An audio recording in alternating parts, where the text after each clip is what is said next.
anak yang sudah besar tidak pada tempatnya untuk terus minta orang tua memenuhi kebutuhannya. Bagaimana dengan hubungan pacaran yang sama-sama anak Tuhan, video call seks? Pada prinsipnya ya, kalau kita mau menemukan suara Tuhan, Alkitab mengatakan ujilah segala roh. Ya, jadi Alkitab tidak pernah mengatakan taatilah orang tuamu di dalam segala hal ya. Itu tidak ada.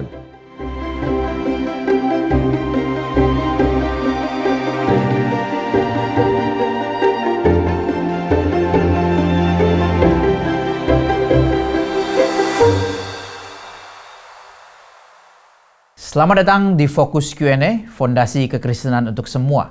Program yang memfasilitasi iman kita dalam mencari pengertian menuju orang Kristen yang dewasa.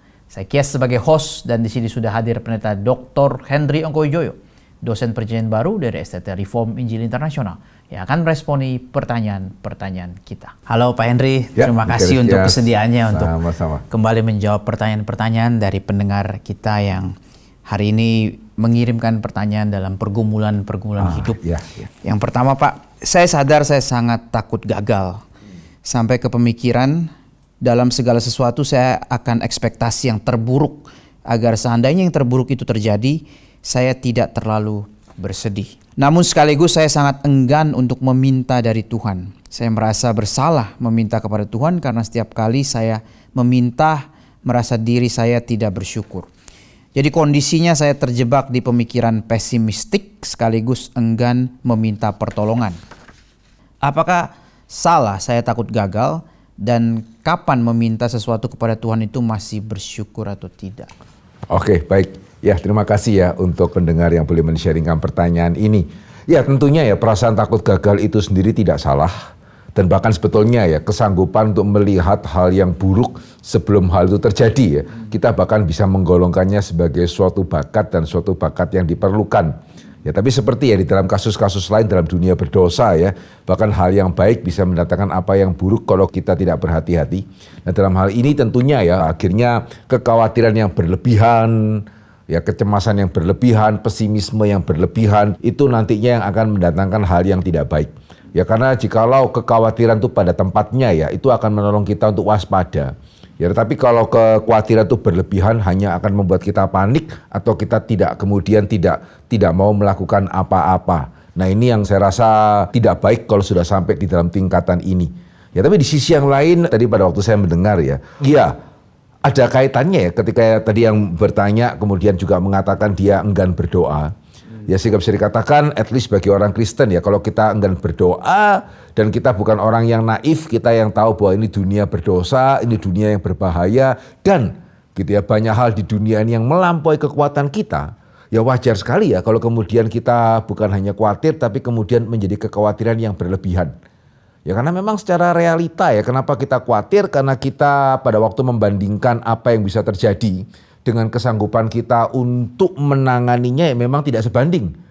Saya punya teman pada waktu itu dia diundang oleh Persebaya ya untuk menjalani pelatihan. Pada waktu itu sepatunya dipinjam temannya dan tidak kembali. Ya sudah hilang. Gitu ya, semudah itu memang sebuah kesempatan untuk bisa pergi.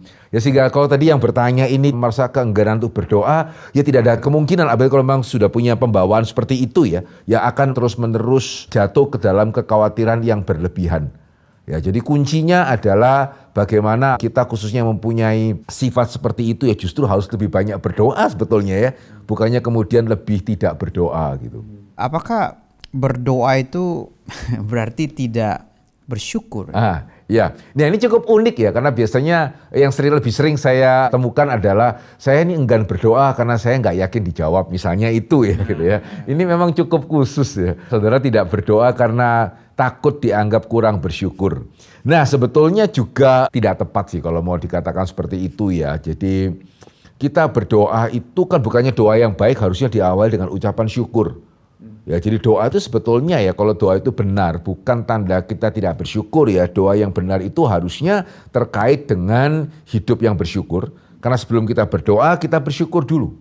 Ya justru yang menjadi masalah kalau kita jadi nggak harus ya berdoa sama dengan kita ngomel misalnya. Doa itu sama dengan bersungut-sungut, tidak. Orang Israel itu bersungut-sungut mereka tidak berdoa. Musa yang berdoa sebetulnya.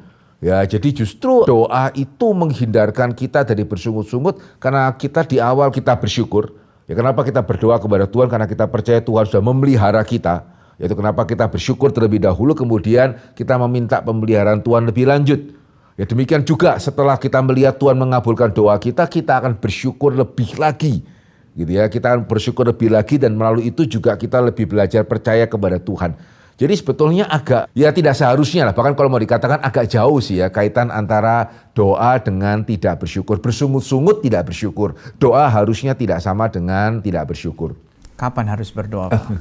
Ya malah sebetulnya harus setiap hari ya. Ya justru untuk menunjukkan rasa syukur kita, setiap hari kita datang kepada Tuhan, ya justru akan lebih kurang bersyukur ya kalau kita baru ingat Tuhan pada waktu kita merasa perlu. Ya jadi kalau ditanya kapan kita harus berdoa, ya setiap hari kita harus berdoa. Sesuai dengan doa Bapa kami, ya berikanlah kepada kami makanan pada hari ini. Yang berarti besok kita harus berdoa lagi, besok lusa kita harus berdoa lagi. Yang kedua ya, justru kurang tahu bersyukur ya kalau kita itu tidak berdoa secara rutin, karena berarti tanpa sadar kita merasa kita berhasil karena kita. Ya padahal tadi yang saya mengatakan begitu mudah sebetulnya, bukan hal-hal yang kita rasa sulit itu kita perlu Tuhan. Ya sebetulnya hal-hal yang kita rasa mudah itu sangat sederhana, sesuatu hal bisa terjadi dan mengacaukan semuanya. Ya jadi justru kalau kita sadar ini ya kita harus berdoa bahkan ketika kita tidak merasa perlu berdoa itu. Saya mau tanya tentang postur doa itu. Apakah harus formal, informal? Okay. Kalau informal tuh tanda kutip sebebas apa begitu? Dua pertimbangan, Vikaris Kias. Yang pertama doa publik atau doa pribadi ini. Ya kalau doa publik berarti nggak bisa cuma sekedar saya dengan Tuhan ya. Saya mesti melihat orang lain itu bagaimana. Ya sehingga itu kenapa di dalam gereja akan ada postur-postur tertentu yang akan sangat tidak membangun kalau misalnya jemaat tuh masing-masing dengan posturnya sendiri-sendiri. Nah itu yang pertama, kita mesti membedakan ya doa publik atau doa pribadi. Nah berkenaan dengan doa pribadi gitu ya, tentunya akan ada lebih kebebasan ya dibandingkan dengan doa secara publik. Cuma dua hal yang kita mesti menyadari juga nih, ada dua hal lagi nih ya. Yang pertama jangan lupa kita tetap berdoa kepada Tuhan. Ya kita bicara dengan andai kata orang tua kita presiden ya, kita bicara dengan dia di istana, dengan di kamar berdua tentunya tidak sama, tapi dua-duanya kita tidak boleh kurang ajar ya. Gitu ya, meskipun ini papa saya dan dia kan lagi di kamar gitu ya, bukan lagi di dalam kantor kepresidenan, ya saya mesti menempatkan diri juga gitu kan, dia juga orang tua saya gitu. Ya jadi itu yang kita harus ingat. Dan yang kedua adalah kita mesti juga menyadari bahwa kita ini tubuh. Ya jadi postur itu akan mempengaruhi kitanya. Sederhananya ya kalau saudara itu berdoa kemudian sambil tidur dan kemudian saudara tertidur sungguhan ya itu sesuatu hal yang manusiawi sebetulnya. Ya, sehingga bagaimana postur kita berdoa ya disesuaikan juga dengan kita mesti menyadari keadaan kita itu bagaimana begitu. Ya lebih bebas tetapi mesti menyadari siapa Tuhan. Dan yang kedua adalah mesti menyadari juga diri kita itu tetap adalah darah dan daging. Itunya bagaimana Pak? Apa urutannya biasanya kan adoration, confession, thanksgiving, supplication begitu ya. Nah apakah harus mengikuti order itu terus atau misalnya? Iya, sebetulnya sekali lagi ya kalau doa pribadi akan lebih bebas tuh Vikaris Kias. Cuman ya tadi ada baiknya kita mulai dengan ucapan syukur dan ya kita akhiri dalam nama Tuhan Yesus ya sebagai pengingat dan juga karena faktanya memang Bapa mendengarkan kita di dalam Kristus. Jadi tetap akan ada urutan, which is ya in a sense akan sangat aneh ya kalau dalam nama Yesus dulu baru kemudian ya. Tapi ya tentunya tidak akan bahasanya sesaklek lah. Ya tidak akan seformal seperti doa publik. Bagaimana kalau misalnya yang spontan dadakan begitu, ketika tiba-tiba kita lagi bergumul, tiba-tiba berpikir ini Tuhan maunya apa ya, kayak kita lagi berdialog sama Tuhan begitu, yang tanpa direncanakan begitu ya, itu termasuk relasi doa dengan itu akan sangat baik loh. Begitu sih begini, kadang-kadang kita bisa jatuh kepada dua ekstrim ya. Ekstrim yang pertama adalah saya pernah mendengar itu ada yang mengkritisi lah ya, ada yang mengkritisi masa kita doa sama Tuhan kok sama terus. Bayangkan kalau misalnya kita dengan suami terus suami kita pulang dan kemudian sapaan kita itu sama gitu ya. Nah satu sisi saya mengamini ya bahwa kita memang jangan sampai doa itu menjadi hal yang mekanis. Tetapi di sisi yang lain gitu ya kita juga faktanya kan Yesus mengajari memberikan kepada kita teks doa. Iya ya. Gitu ya. Ya jadi kan Yesus bukan cuma prinsipnya ini ya. Gitu ya. Yesus kan berikan kepada kita teks doa loh, itu bukan cuma sekedar prinsip berdoa. Kenapa? Ya karena ini yang seringkali kita tidak sadari ya. Doa itu perlu dipelajari, Vikaris Kias. Ya hari ini kita tuh seringkali mempertentangkan otentik. Ya kalau otentik mestinya nggak perlu dipelajari gitu ya. Sehingga hari ini kan sangat aneh kalau doa ditulis. Ya kan. Sementara kan sebetulnya di masa-masa sebelumnya doa ditulis itu hal sangat wajar gitu ya. Nah hari ini kita lupa ya, hal yang otentik itu tidak mudah. Ya khususnya saya yang berasal dari latar belakang Tionghoa ya, saya tidak tahu apakah ya mestinya memang setiap latar belakang ada beda-beda. Tapi kalau orang Tionghoa ya, apalagi zaman sebelum saya ya antara saya dengan papa saya, meskipun saya percaya dia mengasihi saya ya ngomongnya ya benar-benar seperlunya. Ayah saya akan jauh lebih gampang gitu ya, kongko-kongko dengan temannya ketimbang dia misalnya kongko-kongko dengan saya itu. Bisa bingung mau ngomong apa ini gitu ya. Sehingga padahal saya percaya sekali dia mengasihi saya loh. Ya karena memang kita orang Tionghoa tidak terbiasa, at least di generasi sebelumnya. Gitu ya. Sehingga satu sisi juga kita tidak perlu anti dengan doa yang dibacakan. Ya selama kita memang mendoakannya dengan sungguh-sungguh, bukan cuma sekedar mekanis gitu ya. Tapi yang kedua, ya juga enggak harus ya doa sama Tuhan tuh bahasanya formal. Ya sehingga saya merasa baik ya pada waktu di satu kelompok lah ya, pada waktu mereka berdoa dengan bahasa yang lebih informal gitu ya, saya susah nih Tuhan nih, ini gimana ya begitu ya, which is itu sangat-sangat baik loh, sangat-sangat baik gitu ya. Jadi kalau saudara memang ada pergumulan justru bagus ya, kalau apapun yang terjadi kita itu ingat Tuhan dulu. Ya, saya ada pergumulan akan sangat baik bahwa kemudian saya mesti doakan pada Tuhan. Atau misalnya saya mendapatkan tawaran yang baik sebelum kita memutuskan, ada baiknya kita itu ambil waktu dulu. Saya terpikir di Vikaris Kias, bolehkah kita sama-sama melihat dari Nehemia pasal yang kedua harusnya ya. Ini saya rasa Nehemia bisa menjadi contoh yang sangat baik bagi kita ya, khususnya dalam kaitan hal-hal yang mendadak seperti ini. Bolehkah minta tolong Vikaris Kias bacakan Nehemia pasal kedua yang keempat? Lalu kata raja kepadaku, jadi apa yang kau inginkan? Maka aku berdoa kepada Allah semesta langit. Kemudian jawabku kepada raja, jika raja menganggap baik dan berkenan kepada hambamu ini, utuslah aku ke Yehuda, ke kota pekuburan nenek moyangku, supaya aku membangunnya kembali. Ya, nah ini kan seperti tadi Vikaris Kias katakan ya, ini kan nggak direncanakan. Tiba-tiba dreams come true.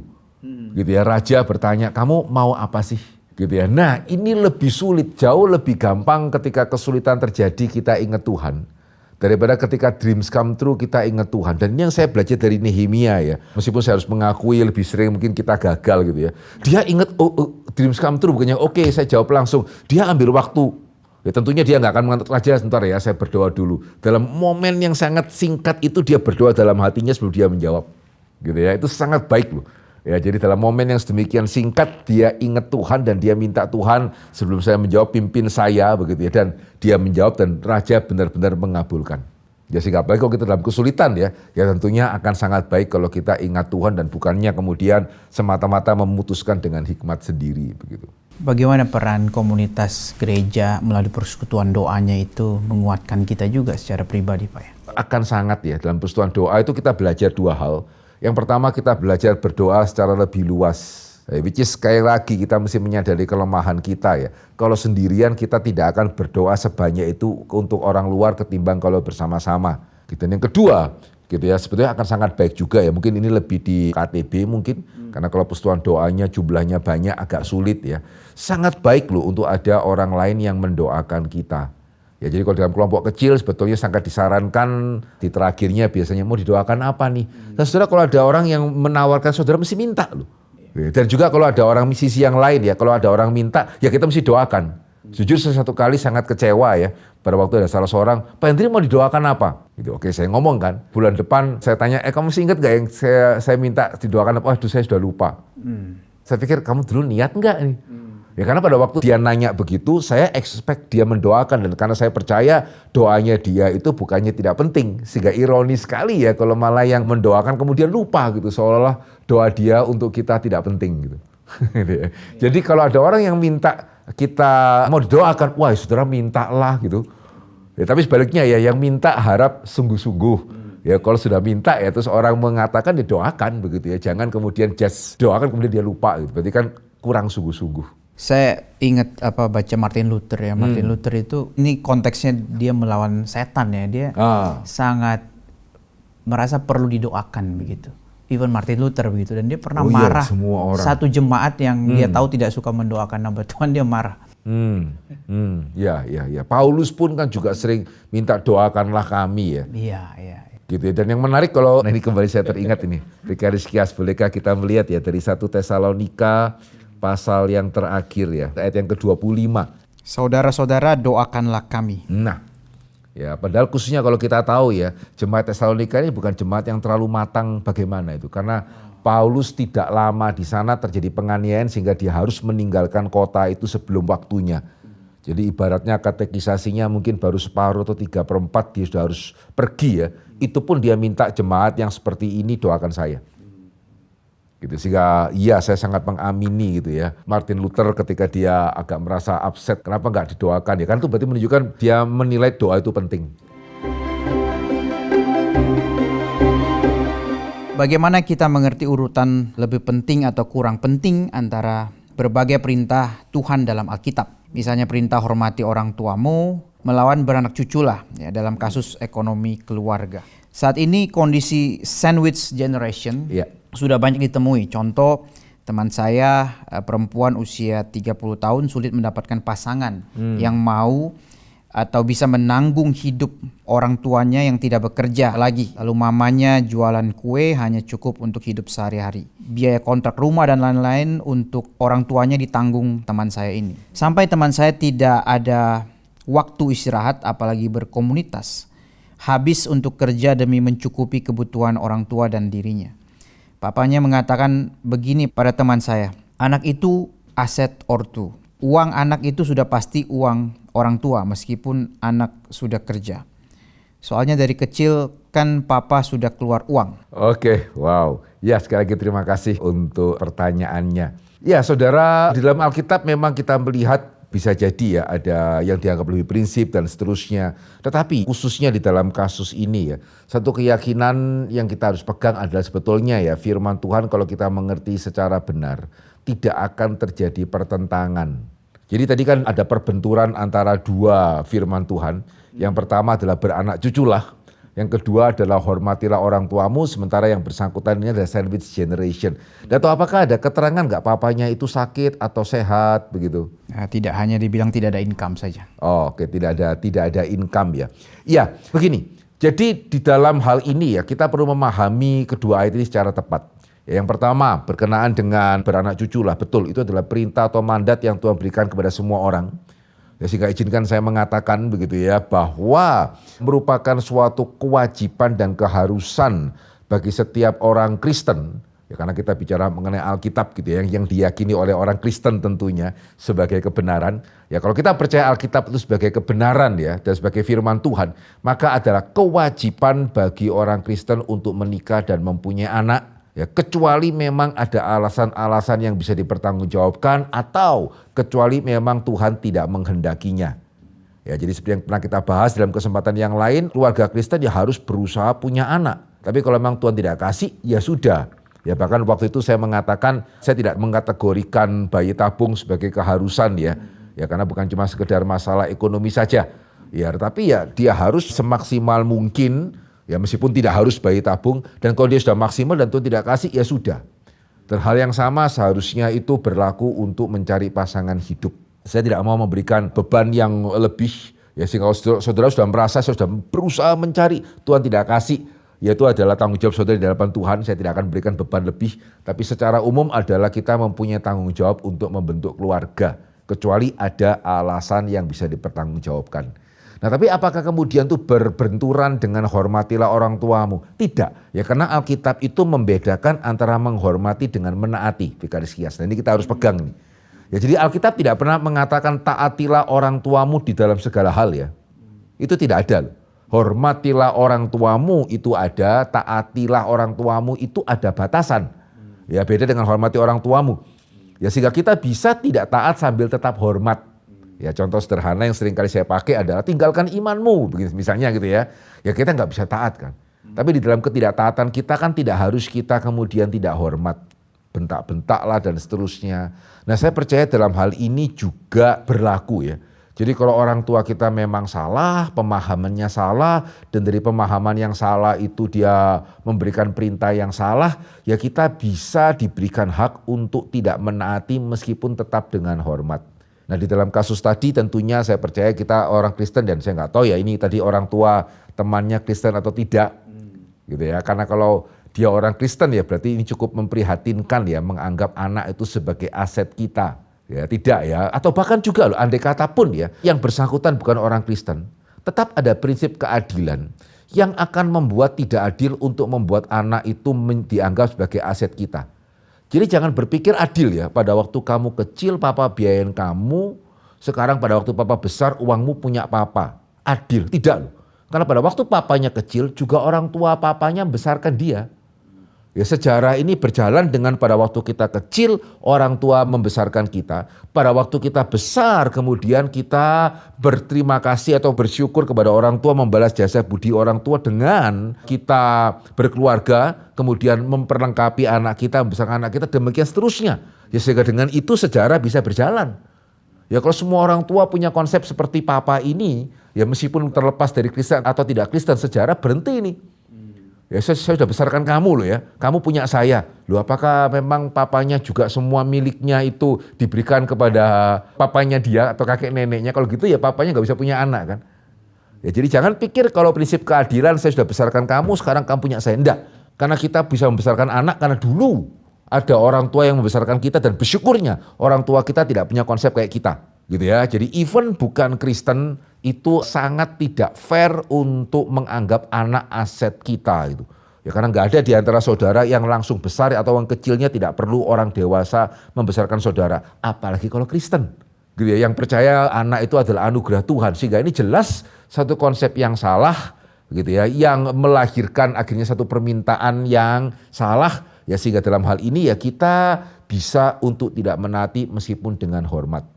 Nah kalau ditanya lebih lanjut begitu ya, sampai di mana kita mesti mempraktekkan hormatilah orang tuamu gitu ya. Maka yang pertama tadi selain daripada kita perlu membedakan antara hormat dan taat, yang kedua juga yang beberapa kali saya mengatakan ya ini sangat tergantung tempat Vikaris Kias. Ya, jadi kesalahan kedua daripada ayah tadi ada lupa, ini tempatnya beda. Bukan lagi saya dengan anak, saya dengan orang dewasa ini. Anak saya sudah dewasa. Nah ini yang sering kali terjadi. Di dalam Alkitab ya, sekali lagi kenapa di dalam Kejadian pasal pertama itu sangat indah, karena segala sesuatu pada tempatnya. Itu kenapa Shalom. Kejadian 3 kenapa sangat kacau, karena banyak hal tidak pada tempatnya. Manusia ikut binatang, suami ikut istri, suami tidak melindungi istri begitu ya. Nah sehingga ini juga tidak pada tempatnya ya, orang tua minta anak yang sudah dewasa seolah-olah anak itu tetap anak, nurut mutlak sama dia. Itu gak pada tempatnya. Ya, sehingga kita mesti menyadari ya, kalau anak kita besar, nah ini berlaku dua arah. Anak yang sudah besar tidak bisa atau tidak pada tempatnya untuk terus minta orang tua itu memenuhi kebutuhannya itu. Apalagi bukannya nggak ada ya, sudah punya anak pun akhirnya papa mamanya yang belikan susu untuk cucunya itu. Ya itu tidak pada tempatnya. Ya kamu sudah dibesarkan dari kecil, ya sekarang sudah besar, ya mandiri.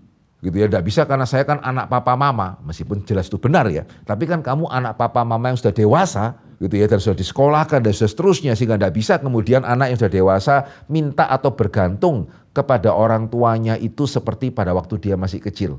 Dan orang tua yang bijak harusnya tidak terus menuruti ya keinginan anak yang sudah dewasa, tapi sebaliknya juga pada waktu anak itu sudah dewasa ya maka bentuk hormat kepada orang tuanya juga tidak bisa disamakan dengan pada waktu dia masih kecil.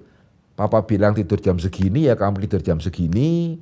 Ya papa bilang kamu bangun sekolah ya kamu bangun sekolah begitu ya. Karena ini sudah dewasa. Ya ketika seorang anak berbakti kepada orang tuanya, ya dia berbakti sebagaimana layaknya anak yang dewasa, yang harus juga bisa menempatkan diri, ya menempatkan pasangannya, menempatkan keluarganya, dan menempatkan orang tuanya. Nah ini semua kembali ke tempat. Ya jadi tetap kalau situasinya seperti ini ya, anak yang bersangkutan pada waktu mau mencari pasangan hidup, tetap dia harus cerita, ya tetap harus dibicarakan dengan calon pasangannya. Tetapi dia tidak perlu berpikir bahwa semua orang tuanya dia yang harus nanggung. Tidak. Ya sehingga saya setuju bahwa kalau dia sudah dewasa, dia mempunyai tanggung jawab untuk memenuhi kebutuhan dirinya. memastikan bahwa dia itu menjalankan mandatnya membentuk keluarga, ya kemudian secara dewasa bicara dengan pasangannya, dan harusnya ini juga dibicarakan di dalam premarital counseling yang baik, sampai sejauh mana mereka diberikan kesanggupan untuk juga merawat kedua orang tua. Ya, sehingga termasuk andai kata pun orang tua itu sakit dan sakit keras. Tadi kan saya bertanya ya, tapi kan ternyata tidak dicantumkan. Tetap di satu sisi anak yang berbakti tentunya merawat, tapi sampai sejauh mana dia merawat, nah itu juga silakan disesuaikan dengan kondisi. Dia sanggup membawa orang tuanya itu ke Singapura, silakan dia bawa ke Singapura. Ya, dia mampu membawa orang tuanya ke Jakarta, silakan dia bawa ke Jakarta. Andai kata dia tidak mampu, ya tidak harus kemudian dia tidak menikah atau memakai semua tabungan untuk sekolah anaknya, untuk kemudian mengobati orang tuanya. Ya silakan dia tentukan apa yang terbaik, mungkin merawat orang tuanya, mendampingi dia kalau memang secara ekonomi tidak memungkinkan untuk dia membawa orang tuanya ke rumah sakit. Ya jadi tetap berbakti, tapi berbakti sebagai orang dewasa yang bisa mempertimbangkan gitu ya, bukan yang kemudian sebagai anak yang harus ikut apa katanya orang tua begitu. Ya kiranya ini bisa memberikan jalan keluar ya. Jadi sama sekali bukan berarti firman Tuhan bertentangan, tidak seperti itu gitu. Salah satu kebiasaan jemaat adalah memakamkan keluarga yang meninggal di halaman rumah mereka. Menurut aturan yang dibuat dalam sidang sinode gereja saya, jika seorang jemaat meninggal dunia dan keluarganya memutuskan untuk dimakamkan di halaman rumah, maka tidak akan ada pelayanan dari gereja sama sekali. Yang ingin saya tanyakan adalah, apakah itu adil jika seseorang yang meninggal dunia menerima konsekuensi dari apa yang diputuskan oleh keluarganya yang masih hidup? Karena jemaat yang meninggal tersebut tidak dilayani oleh gereja yang selama hidup dia bergereja. Biasanya keluarga akan meminta pelayanan dari gereja dari denominasi lain. Oke, baik. Ya, untuk kebijakan gereja ini saya rasa kita no comment. Ya karena kita tidak tahu apa pertimbangan ya, sehingga mereka tidak mau mengadakan upacara kalau dimakamkan di halaman begitu. Tapi begini, setidaknya ya kita, ini ada baiknya juga ya, kita memberitahukan kepada keluarga kita inginnya dimakamkan seperti apa. Apakah saya mau dikuburkan, apakah saya mau dikremasi. Ya nyatakan itu secara tegas kepada pihak keluarga sebagai permintaan yang terakhir. Ya dan tentunya ya, pas sudah sepatutnya ya keluarga akan berusaha untuk menjalankan keinginan terakhir seseorang. Ya, tapi andai kata misalnya satu dan lain hal, saya juga tidak mau menghakimi keluarganya. Ya mungkin keluarga tidak benar-benar merasa tidak bisa, atau mungkin keluarga kesulitan keuangan misalnya saja ya, untuk memakamkan di luar sehingga harus memakamkan di dalam halaman, dan kemudian akhirnya gereja di mana yang bersangkutan beribadah tidak mau untuk mendoakan. Ya maka ya kita juga tidak bisa apa-apa sih sebagai yang sudah meninggal gitu ya. Ya jadi saya rasa kita boleh memberitahukan keinginan kita, dan ya harapan saya ya keluarga sebisa mungkin mengabulkan keinginan terakhir loh ini gitu. Tapi kalau karena satu dan lain hal itu tidak memungkinkan, ya mau bagaimana lagi? Ya mau tidak mau yang meninggal harus menerima ya. Meskipun ya di dalam iman Kristen dalam hal ini harusnya kita ada satu kelegaan besar ya, karena keselamatan kita tidak akan dipengaruhi oleh kita dimakamkan di halaman atau di luar halaman yang melayani gereja ini atau gereja itu begitu ya. Keselamatan kita adalah oleh iman. Ya sehingga andai kata pun misalnya keluarga itu tetap memakamkan kita dengan cara yang di luar kehendak kita, ya sudahlah ya. Tidak akan sampai membuat kita kemudian itu tidak diterima oleh Tuhan juga gitu. Bagaimana dengan hubungan pacaran yang sama-sama anak Tuhan, tapi terus jatuh dalam perzinahan, video call seks, tetapi kemudian menyesal, bertobat, tapi kemudian mengulangi lagi? Apakah sebaiknya mengakhiri hubungan atau tetap mempertahankan hubungan dengan sama-sama menyesal, komitmen lagi untuk tidak berzina, dan terus mempertahankan hubungan karena saling mencintai? Pertama-tama pemakaian istilah ya, saya agak merasa kurang pas untuk disebut sebagai perzinahan, percabulan begitu ya, agak berbeda sih konteksnya ya, karena kalau perzinahan tuh biasanya lebih setelah kita menikah kemudian berselingkuh. Tapi oke lah, terlepas dari istilah gitu ya. Iya, kita mesti menyadari ya bahwa kenapa kita menikah, selain daripada tadi ya ada mandat yang Tuhan berikan kepada kita gitu ya. Tapi juga di sisi yang lain karena kita, khususnya kita orang Kristen ya, kita mau mempermuliakan Tuhan, dan salah satunya adalah dengan kita mau saling mempertumbuhkan satu dengan yang lain. Ya sehingga kalau kita sudah melihat bahwa waduh kalau seperti ini ya, pernikahan saya akan sulit untuk bisa mempermuliakan Tuhan. Atau aduh kalau seperti ini ya, kami berdua kok bukannya jadi besi yang menajamkan malah kemudian melukai. Gitu ya. Nah saya percaya waktu pacaran itu adalah waktu terbaik. Kalau memang kita melihat seperti itu ya, kalau tidak mungkin untuk diperbaiki jangan diteruskan. Gitu ya. Jadi satu kebenaran yang saya yakin orang yang sudah menikah itu pasti amin. Tetapi yang sangat sulit untuk meyakinkan orang yang belum menikah itu adalah what you see is what you got. Ya, yang kamu lihat ya seperti itu. Gitu ya, jadi yang kamu temukan pada waktu pacaran itu tadi apa? Lihat video ya, kalau nggak salah tadi ya. Ya itulah tetap terjadi setelah mereka menikah. Kecuali kalau mau ada perubahan sebelumnya. Gitu ya, jadi jangan naif juga gitu. Ingat what you see is what you got. Kalau dia tidak bisa berubah sebelum dia itu menikah. Gitu ya, maka kecil sekali kemungkinan dia bisa berubah setelah pernikahan itu terjadi. Ya, jadi kalau mau berubah, ya berubah pada waktu itu juga.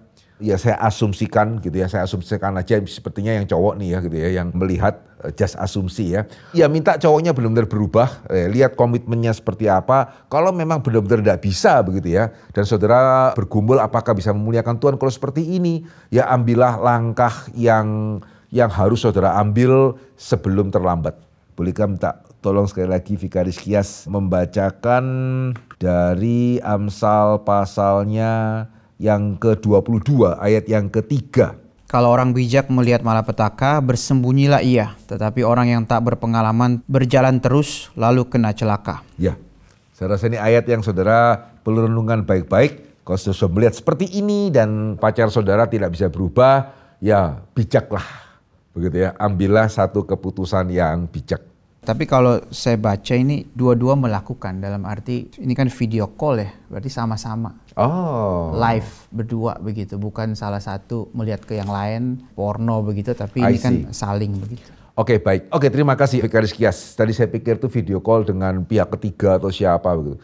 Nah kalau seperti itu ya, kalau memang saudara berdua melihat bahwa saudara berdua justru melalui hubungan ini saling malah mendatangkan apa yang tidak baik, itu lebih kuat lagi harusnya. Itu malah harusnya kalau saya boleh mengatakan bahaya yang lebih besar. Berarti yang bersangkutan juga perlu pasangan yang lebih bisa menjaga kekudusan ini. Ya, jadi jangan kemudian kita, oh enggak apa kok dua-duanya ternyata sama nih. Gitu ya. Jadi lebih aman, tidak loh. Ya justru kalau saya sudah tahu misalnya saya ini orangnya mudah terlambat. Ya justru ketika saya mendapatkan pasangan yang juga suka terlambat, jangan dipikir wah cocok nih gak bertengkar nih, bertumbuhnya di mana ini. Kalau saya merasa saya ini kelemahannya malas misalnya, ya jangan cari pasangan yang malas ya. Ya karena kita menyusahkan orang lain seperti itu. Justru kalau ini benar tadi yang Vikaris Kias katakan, dua-dua seperti itu dan saudara tidak bisa untuk mencari jalan keluar. Karena mungkin ketika yang satu mau berubah, yang lain menggoda. Ketika giliran yang lain mau berubah, yang satu menggoda. Saya rasa malah itu saudara mesti benar-benar pikirkan loh. Jangan lihat itu sebagai bahaya lebih kecil ya. Saudara mesti melihat itu sebagai bahaya yang lebih besar. Jadi mungkin dua orang, dua-dua perlu untuk menggumulkan mencari pasangan yang lebih bisa menjaga diri dalam hal kekudusan. Bisakah pernikahan itu jadi solusinya Pak? Sudah bisa berhubungan dengan dalam kekudusan begitu. Ya, bagaimana Pak? Ini kemungkinan yang menarik untuk diharapkan. Tapi kalau kita tahu ya fakta dosa itu mana pernah berhenti ya. Berarti ini kan satu fantasi ingin sesuatu hal yang gak bisa didapatkan. Ketika sudah menikah betulkah kemudian sudah bisa dapat atau mulai cari lagi nanti kemungkinan yang gak bisa didapatkan yang lain. Dan juga yang kedua ya, justru kalau dua-dua melakukan hal ini seringkali ya dalam perbandingan lain, pencuri itu paling gak terima kalau dicuri itu. Sehingga kalau saudara sendiri juga seperti itu, jangan-jangan entah kita ada kerentanan melakukan atau kita akan curiga sama pasangan kita tuh. Padahal mungkin dia tidak melakukan. Ya jadi sekali lagi bukannya tambah aman ya kalau dua-dua melakukan hal yang sama ya, justru itu lebih sebetulnya kalau saya melihat ini lebih serius ini. Ya sehingga kalau mau dua-dua berubah ya dua-dua berubah sebelum menikah. Ya kalau dua-dua kesulitan berubah silakan dipikir lagi tadi Amsal ya. Ini bahaya loh. Ya setelah kita menikah jangan pikir kemudian bahaya selesai ya. Takutnya tadi ya kenapa ambil resiko itu. Berarti mungkin dua-dua perlu pasangan yang lebih bisa gitu ya menjaga diri di dalam kekudusan. Intinya harus bertobat sebelum. Nah kalau saya boleh spesifik, bertobatlah sebelum menikah. Ya. Gitu ya. Jadi amin sih harus bertobat ya. Tapi bertobatlah sebelum masuk ke dalam pernikahan. Dan kalau saudara premarital counseling ya, saya harap premarital counseling dalam gereja saudara itu baik. Saudara mesti jujur. Dan ya harap Tuhan juga boleh berikan hikmat bijaksana kepada hamba Tuhan yang mengkonseling pasangan ini begitu. Dalam buku Dialog dengan Tuhan, suara Allah di hati yang terdengar, saya merasakan bahwa suara Allah dalam hati kita biasanya terdengar seperti aliran pikiran yang spontan. Iya, saudara, pada prinsipnya ya, kalau kita mau menemukan kehendak Tuhan, suara Tuhan, Alkitab mengatakan ujilah segala roh.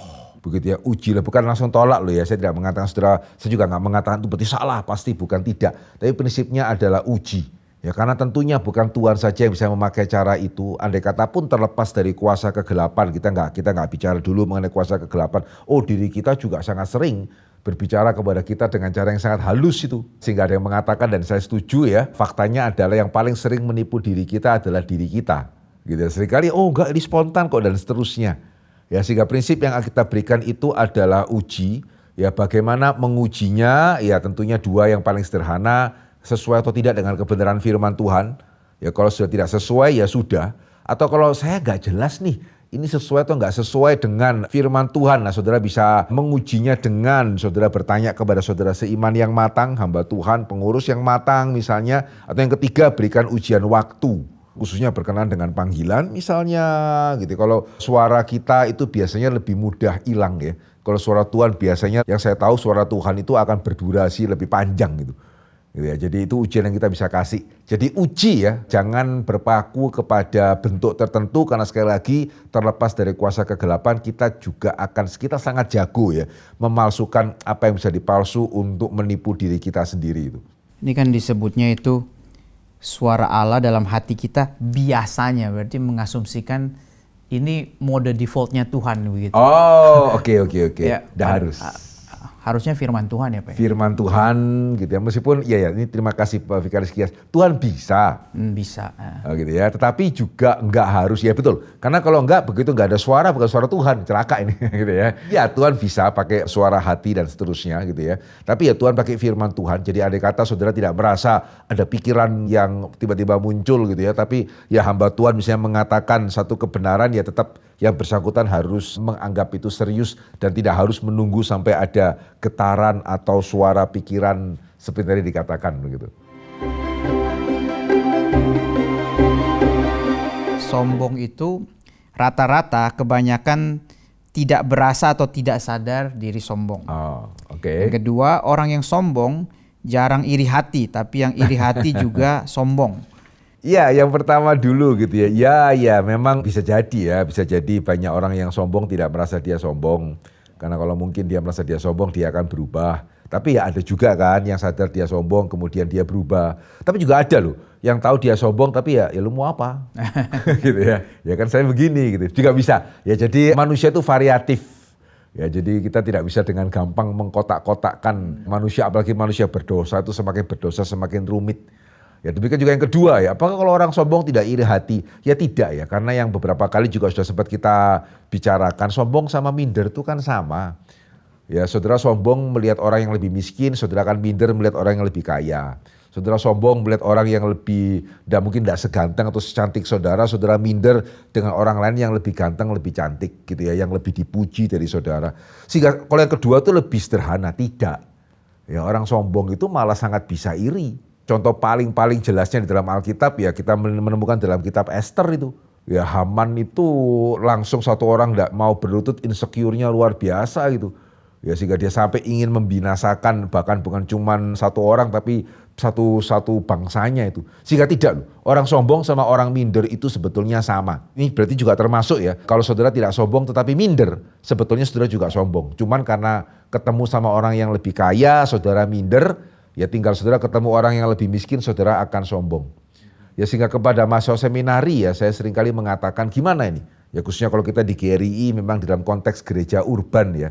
Gitu ya, ya puji Tuhan, Tuhan juga boleh mempercayakan jemaat-jemaat yang sangat mampu di tengah-tengah kita. Ya, bagaimana supaya kita sebagai hamba Tuhan jangan minder kepada jemaat yang kaya. Sederhananya adalah ya pastikan kita menghargai orang yang lebih di bawah kita dengan baik.